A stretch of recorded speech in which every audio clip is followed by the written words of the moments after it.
Kebawah Duli Maha Mulia Paduka Seri Baginda Sultan Haji Hassanal Bolkiah Muizzaddin Wad Daulah Ibni Almarhum Sultan Haji Umar Ali Saifuddin Saadul Khairi Waddin, Sultan dan Indi Pertuan Negara Brunei Darussalam telah berkenan menghantar titah perutusan takziah kepada Tuan Yang Terutama Dato' Laila Utama Joko Widodo, Presiden Republik Indonesia, Kerajaan dan Rakyat Republik Indonesia berikutan dengan kejadian gempa bumi yang melanda Sulawesi Barat baru-baru ini yang mengakibatkan kehilangan nyawa dan kerosakan harta benda awam.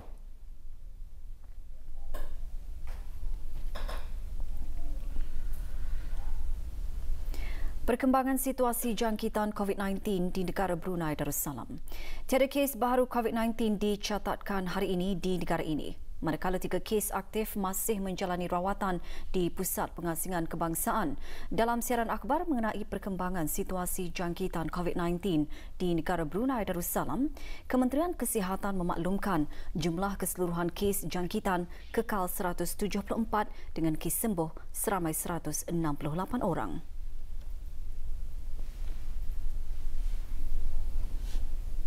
Kes terakhir jangkitan tempatan COVID-19 dilaporkan pada 6 Mei lalu, manakala jumlah kes import sejak kes jangkitan terakhir tempatan dilaporkan sebanyak 33 kes.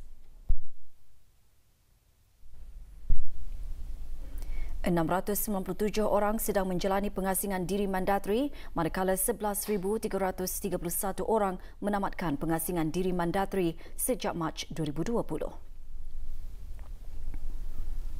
Sementara itu, 320 sampel ujian virus SARS-CoV-2 telah dilaksanakan, menjadikan jumlah keseluruhan ujian makmal yang dijalankan sejak Januari 2020 86,830 ujian. Maklumat lanjut dan perkembangan terkini layari laman sesawang Kementerian Kesihatan dan talian Kesihatan 148. Menjaga jantung dari aspek perubatan dan kerohanian amat penting, sementara ibu bapa perlu menerapkan pendidikan yang seimbang kepada anak-anak bagi membentuk jati diri yang mantap.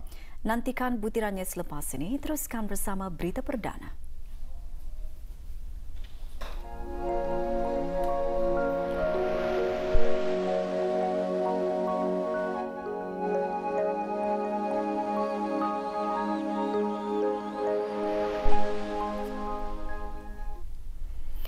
Orang ramai perlu meningkatkan kesedaran mengenai pentingnya menjaga kesihatan, terutama penjagaan jantung dari aspek perubatan dan kerohanian. Perkara tersebut antara yang disentuh dalam forum bertajuk Jantung Hatiku yang diadakan bersempena sambutan Majlis Ilmu 2020. Forum yang diungkayakan bersama oleh Kementerian Kesihatan, Kementerian Hal Ehwal Agama, Universiti Islam Sultan Sharif Ali Yunisa dan Kolej Universiti Perguruan Agama Seri Begawan Kupu SB di bawah jawatan kuasa kerja acara sampingan bagi sambutan Majlis Ilmu 2020 itu berlangsung pagi tadi di Masjid Muhammad Jamalul Alam, Kuala Blain.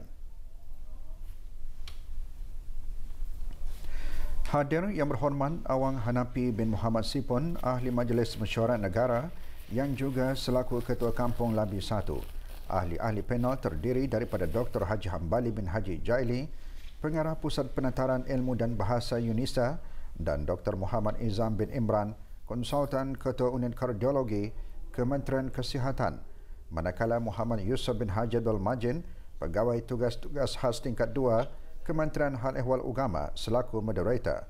Pameran berkaitan kesihatan juga diadakan. Juga hadir Awang Haji Muhammad Sarudin bin Haji Timbang, Timbalan Setiausaha Tetap Kementerian Hal Ehwal Agama.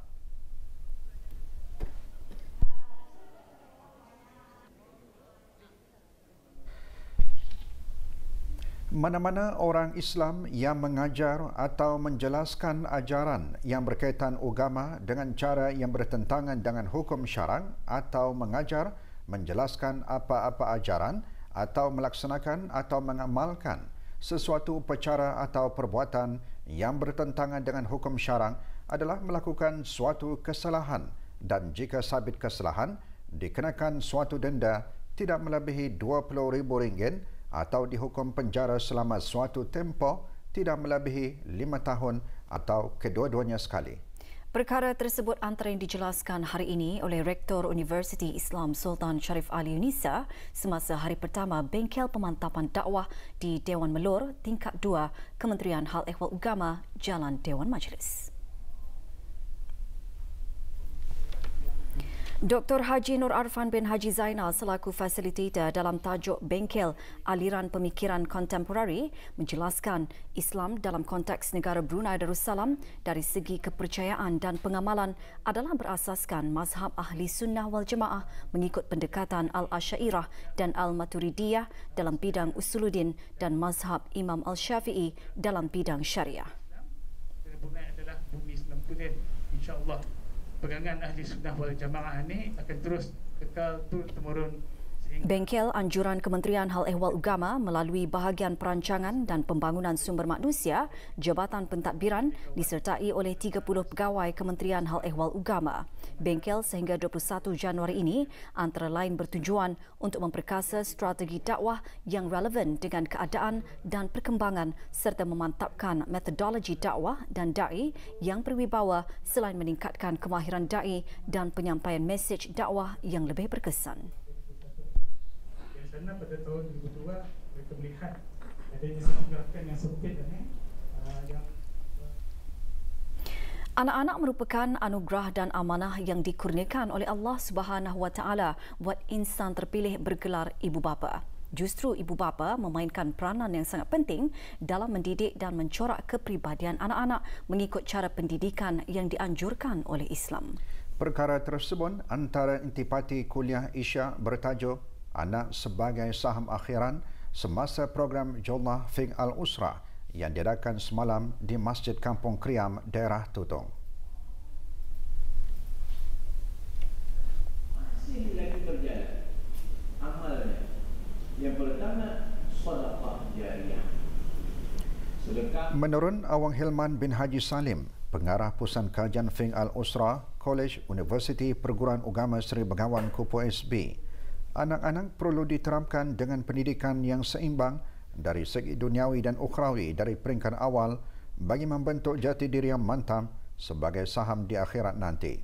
Program kelolaan Kupu SB melalui Pusat Kajian Fiqh Al-Usra ini diadakan secara mingguan di masjid-masjid terpilih di keempat-empat daerah sehingga 26 Mac tahun ini.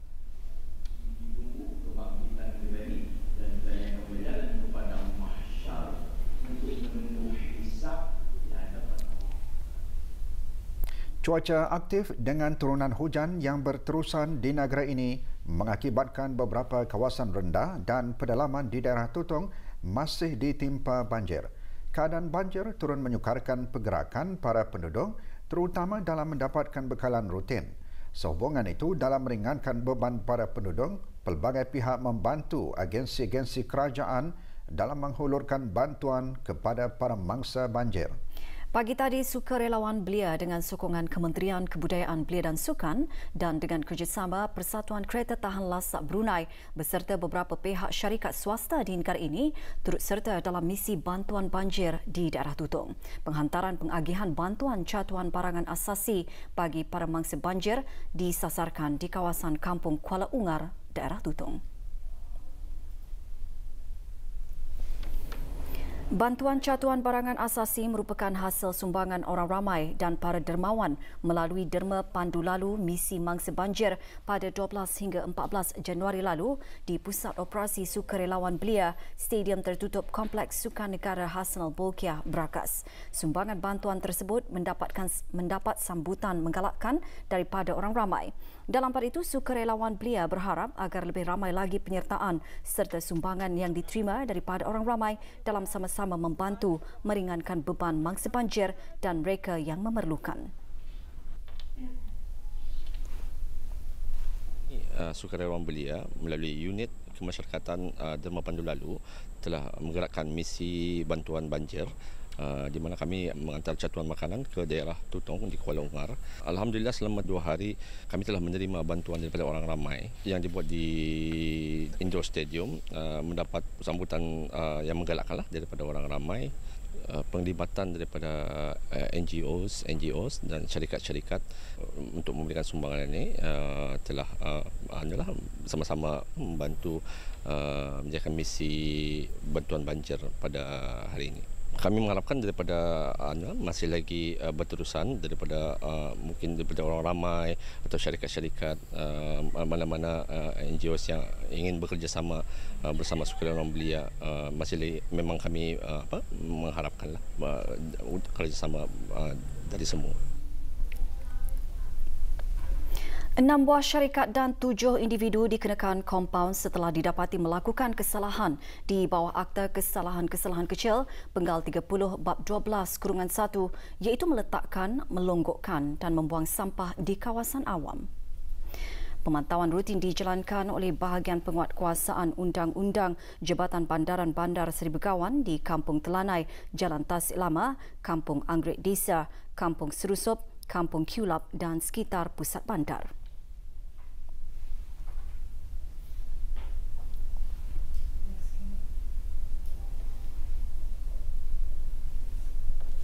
Syarikat-syarikat dan individu-individu terbabit diberikan tempoh 7 hari untuk menjelaskan denda tersebut.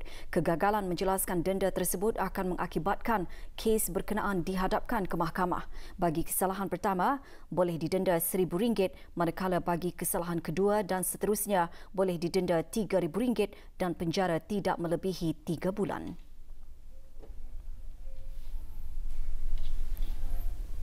Seorang warga asing ditahan semasa operasi langis yang dilaksanakan oleh bahagian penguatkuasa Undang-Undang Jabatan Imigresen dan Pendaftaran Kebangsaan di kawasan Jalan Bukit Sinadur, Perumahan Mangkubau, Mukim Mentiri. Individu terbabit didapati melakukan aktiviti berjaya menggunakan kereta persendirian dan melanggar peruntukan Peraturan 15/3 iaitu bekerja tidak mengikut apa yang tercatat di dalam pas kerja yang dibenarkan. Individu terbabit disiasat di bawah Akta dan Peraturan Imigresen Penggal 17.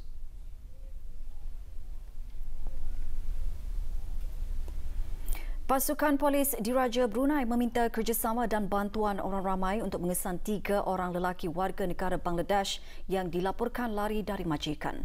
Muhammad Abdullah berumur 25 tahun, nombor pasport BX01679968. Muhammad Nasir Uddin berumur 36 tahun, nombor pasport BW021471 dan Muhammad Syahidul Islam 28 tahun, nombor pasport EA006637. Untuk maklumat lanjut, layari laman sesawang Pasukan Polis Diraja Brunei atau hubungi Balai Polis Muara, Daerah Polis Muara, Brunei dan Muara melalui talian 2770142 dan talian kecemasan 993 atau mana-mana balai polis berdekatan. Sebuah syarikat tempatan telah menghasilkan produk kesihatan berkonsepkan makanan tambahan iaitu suplemen untuk membantu meningkatkan kesihatan tubuh badan yang sekaligus membantu mengawal pengambilan makanan yang seimbang dalam kehidupan seharian. Brewpar merupakan salah satu produk tempatan yang diusahakan oleh syarikat Brewhouse Sendirian Berhad sejak tahun 2018. Syarikat Brewhouse Sendirian Berhad adalah pengeluar tempatan yang menyediakan makanan dan kesihatan berasaskan organik dan semula jadi. Paparan mengenai Brewpar antara yang dimuatkan dalam Berita Ekonomi Ahad ini.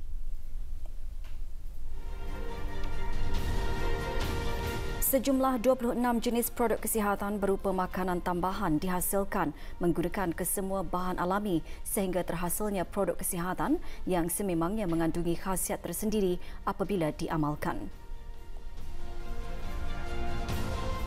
Juga dimuatkan dalam Berita Ekonomi esok, Vina Hijab and Couture atau VHC Company yang menawarkan tudung instan sukan khusus wanita berhijab yang inginkan keselesaan. Beroperasi sejak 5 tahun, syarikat VHC kini sudah banyak mengeluarkan produk jenamanya dengan fabrik yang berkualiti tinggi. Berita Ekonomi juga memuatkan pembuatan sut lelaki yang diusahakan oleh anak tempatan setelah mendapat ilham dari filem seperti The Kingsman, James Bond, Men in Black dan sebagainya yang mengenakan sut untuk tampil lebih segak, bergaya dan eksklusif. Ikuti paparan bahan-bahan tersebut dalam Berita Ekonomi esok 17 Januari 2021 pukul 7 malam melalui saluran RTB Perdana.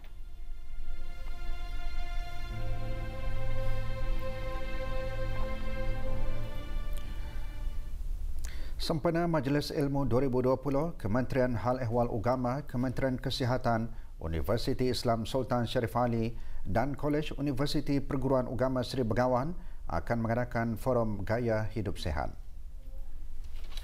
Sehubungan itu, orang ramai dialulukan untuk sama-sama menyaksikan forum tersebut esok Ahad 17 Januari pukul 9 pagi di Masjid Hasnal Bolkiah, Pekan Tutong. Forum juga dapat diikuti melalui Instagram mi.brunei2020. Makluman lanjut, layari laman sesawang www.majlisilmu.gov.bn atau media sosial rasmi Majlis Ilmu 2020 melalui Instagram mi.brunei2020 dan Facebook Majlis Ilmu 2020. Pusat Pendermaan Darah Jabatan Perkhidmatan Makmal pada masa ini memerlukan semua jenis darah, terutama sekali jenis AB bagi kegunaan pemindahan darah pesakit-pesakit di semua hospital-hospital kerajaan. Dalam pada itu, Kementerian Kesihatan melalui pusat berkenaan akan mengadakan kempen derma darah yang dibukakan kepada orang ramai di minggu ketiga bulan Januari 2021. Orang ramai juga diingatkan untuk mengimbas kod QR dan mengamalkan penjarakan sosial di tempat-tempat kempen derma darah diadakan. Berikut kita ikuti jadual penuh bagi kempen derma darah tersebut.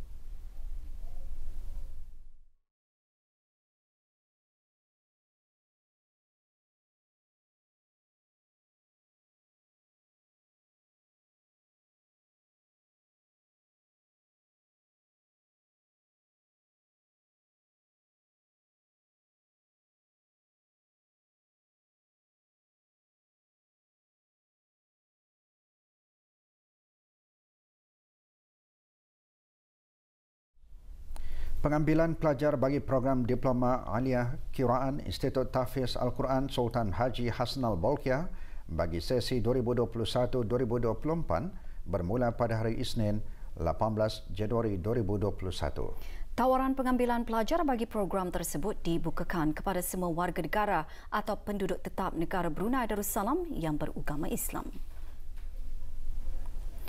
Pemohon-pemohon hendaklah memperoleh pangkat kredit bagi mata pelajaran Bahasa Melayu dalam peperiksaan sijil am pelajaran Brunei peringkat biasa Brunei Cambridge GCE O-Level, memperolehi sekurang-kurangnya 3 jait atau baik dalam peperiksaan sijil pelajaran agama Brunei SPUB termasuk Bahasa Arab atau sekurang-kurangnya 3 kredit dalam peperiksaan GCE O-Level termasuk Bahasa Arab. Pemohon mestilah lulus temuduga kemasukan Diploma Aliyah Kiraat dan mempunyai akuan kesihatan dari Pusat Kesihatan Kerajaan yang diiktiraf. Bagi yang bukan rakyat, iaitu ibu bapa yang bertugas di Jabatan Kerajaan atau Government Link Companies di negara Brunei Darussalam yang berminat dan berkelayakan boleh memohon dengan membuat surat permohonan khas kepada pengerusi Lembaga Institut Tahfiz Al-Quran Sultan Haji Hasnal Bolkiah melalui Pengetua Institut. Borang permohonan boleh diperolehi di Pejabat Institut Tahfiz Al-Quran Sultan Haji Hasnal Bolkiah, Simpang 175, KM2, Jalan Raja Isteri, Pinggiran Anak Hajah Saleha pada waktu pejabat ataupun memuat naik borang di laman sesawang Kementerian Hal Ehwal Agama di www.kheu.gov.bn. Tarikh tutup mengembalikan borang ialah pada hari Isnin 22 Februari 2021 jam 4 petang. Sebarang keterangan lanjut bolehlah menghubungi talian seperti yang tertera.